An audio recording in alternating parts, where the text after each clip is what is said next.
NEET का paper leak हुआ, पूरे देश में धरना प्रदर्शन हुआ और शिक्षा मंत्री का इस्तीफा भी हो गया। लेकिन सवाल यह है, सिस्टम बदला क्या? व्यवस्था बदली क्या? शिक्षा के मंत्री के इस्तीफे से छात्रों को क्या मिला? क्या अब जो कुछ 10वीं 12वीं में पढ़ाया जाता है वही जेई में, नीट में, क्लैट में, एनडीए में पूछा जाएगा?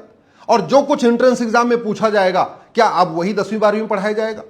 क्या अब गरीब बच्चे बिना कोचिंग किए नीट क्वालिफाई कर लेंगे, जेई क्वालिफाई कर लेंगे, एनडीए क्वालिफाई कर लेंगे, क्लैट क्वालिफाई कर लेंगे?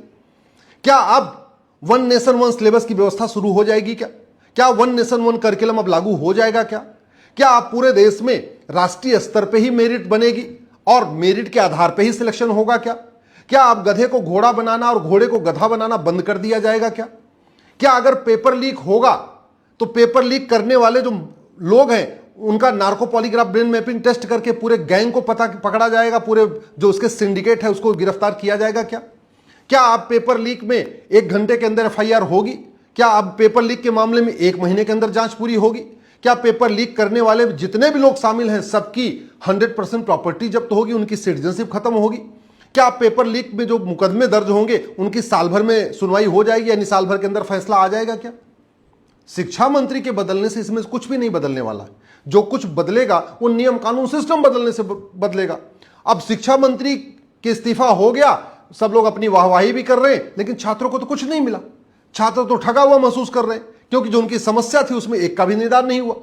नीट का पेपर अभी भी साल भर में एक ही बार हो रहा है, साल भर में 2 बार करने की कोई मांग उठा नहीं रहा है। मेरिट के आधार पर सिलेक्शन की बात कोई कर नहीं रहा है। तो छात्रों की जो समस्या है उसका तो कोई समाधान हुआ नहीं।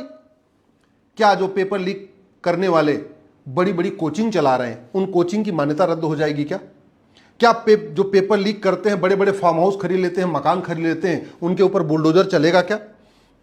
क्या जो एजुकेशन डिपार्टमेंट के लोग इस पेपर लीक में शामिल होते हैं उनके खिलाफ भी मुकदमा दर्ज होगा, उनको भी जेल में डाला जाएगा? क्या ये पेपर लीक करने वाले जो इतने पूरे मास्टरमाइंड है, पूरा जो गैंग है, ये जो काला धन क्रिएट करते हैं, बेनामी संपत्ति बनाते हैं, उनके खिलाफ कोई कार्रवाई होगी? आखिर शिक्षा मंत्री के इस्तीफे से इसमें से क्या बदलेगा?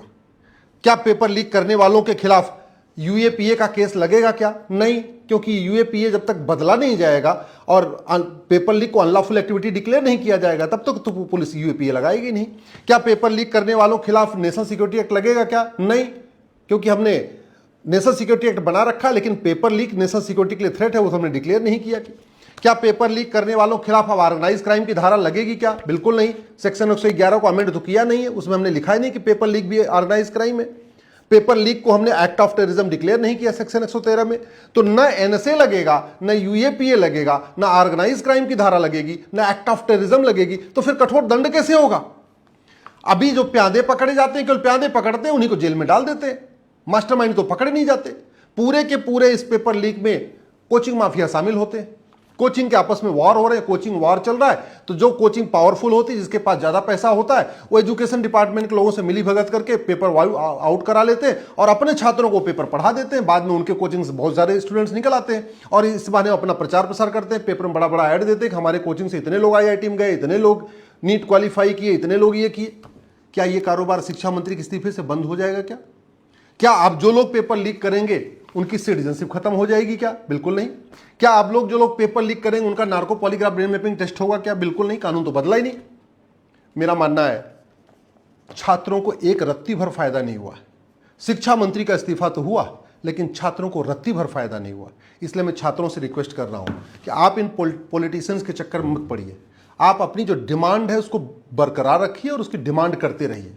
अभी भी one nation one education board पे कोई चर्चा नहीं हो रही है, वन नेशन वन सिलेबस के ऊपर कोई चर्चा नहीं हो रही है, वन नेशन वन करिकुलम के ऊपर कोई चर्चा नहीं हो रही है। जो पढ़ाया जाएगा वही एंट्रेंस एग्जाम में पूछा जाएगा, जो एंट्रेंस एग्जाम में पूछा जाएगा वही पढ़ाया जाएगा। इसके ऊपर कोई चर्चा नहीं हो रही है।